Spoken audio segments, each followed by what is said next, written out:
आपण पाहत आहात ॲक्शन महाराष्ट्र न्यूज।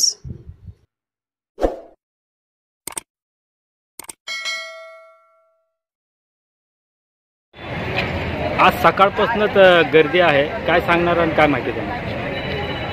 आज विश्रांतवाडीमध्ये विकसित भारत संकल्प यात्राचं आगमन झालं आणि गेली 4-5 दिवसापासून आम्ही या परिसरामध्ये सर्वांना घरोघरी जाऊन टॅबलेट वाटले की जेणेकरून माहिती व्हायची या योजनेच्या।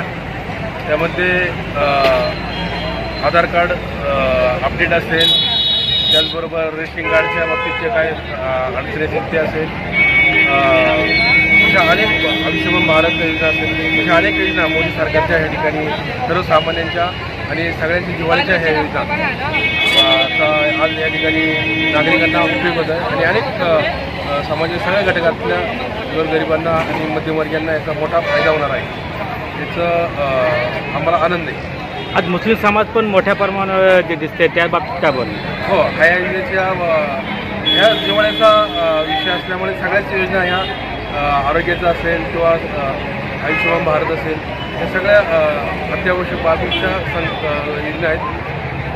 आरोग्याच्या असेल पुणे महानगरपालिकेच्या, त्या सगळ्यांनीच ह्या ठिकाणी लाभ घ्यायचा, सगळ्या समाजाचा।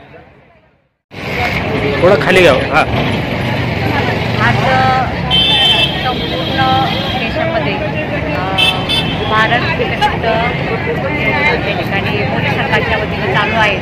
आज आपल्या प्रभाग क्रमांक 1 मध्ये विश्रांतवाडी भागामध्ये या योजनेचा आज शुभारंभ झाला। मोठ्या संख्येने नागरिकांनी त्याच्यामध्ये सहभाग घेतला।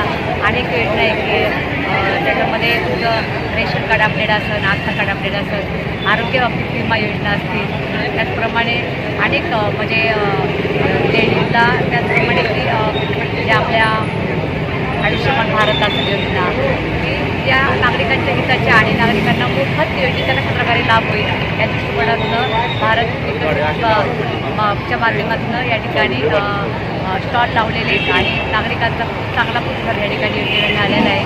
असेच रूपांतर कळसमध्ये देखील आहे, त्याचप्रमाणे आपल्या धानोरी गावामध्ये आहे। अशा संपूर्ण पुणे शहरामध्ये भारत विकसित योजनेचा लाभ नागरिक मोठ्या प्रमाणात घेत आहेत आणि येत्या काळामध्ये नागरिक हेच केंद्रबिंदू आहेत। नागरिकांना योजना कळाव्यात त्यासाठी मोदी सरकारच्या माध्यमातून आम्ही जनतेपर्यंत पोहोचण्याचा सत्य बातमीसाठी बघत रहा ॲक्शन महाराष्ट्र न्यूज।